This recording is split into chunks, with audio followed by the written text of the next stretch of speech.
Right, Nampo 2025 is om die draai. Hoekom moet jy by JBH Agri uitkom? Wessel gaan my gou vinnig wys hierso. Hulle is besig om op te slaan in al die goeders. Hoekom is daai stop wat jy moet maak? Wessel, hoe lyk dit? Choppie, lekker jy. Nee, doodstil, rustig. Right, hoekom kom kuier ek vir julle by JBH Agri hierdie jaar? Choppie, ons hou daarvan om te sê, ons is enige boer se probleemoplossers. So as jy sit met 'n probleem, ons is die ouens wat jou probleem vir jou gaan oplos. Verduidelik my gou 'n bietjie hoe en met wat. Choppie, as jy kyk hier aan die regterkant, hierso staan ons staffiereeks reg.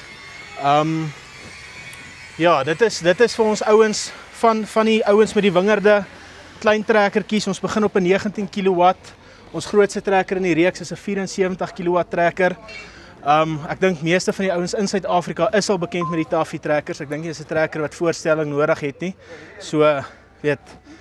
En dan as jy agter my kyk, is dit ons Vimax reeks. Maar jy het nou 'n bietjie groot gegaan want jy het net altyd die voermengers gedoen, hè? Ja, soos ek wou sê, die voermengers. Ek dink daar's baie van hulle wat al loop op plase in Suid-Afrika. Ons het nou die bekendstelling vir die twee balers is nou hier op Nampo. Hier aan jou linkerkant sit ons nou met die ronde baler. Dis 'n variable chamber baler wat van 'n se 0.9 tot 'n 1.7 meter bal kan druk.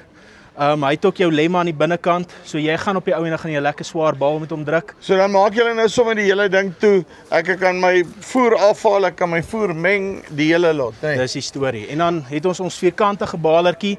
Dis 'n 3 knotter. Hy het ook 'n cutter aan die binnekant.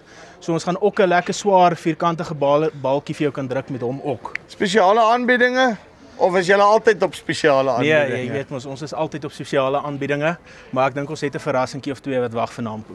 En dan ook het ons 12 cube horizontal mixer hierso, soos vir die ouens van die skape wat bietjie 'n fyner mix soek. Dis vir hulle. En dan ook, moenie vergeet nie, op pad na die buurtuin toe aan jou regterkant sit ons, jy het nie 'n verskoning nie, jy moet hier draai. Right, dit is Wessel van JBH Agri. Soos hy sê, as jy nou lank en moeg gestap is en jy is nog op pad buurtuin toe, kom val sommer hier gou oor JBH Agri. Julle manne met die skape ook vir jou 'n lekker voermenger kry. En hierdie Vimax goed lyk of hulle gebou is om te hou. Kom hier so uit. Dis die van ons pys af. Tot volgende keer. Groete.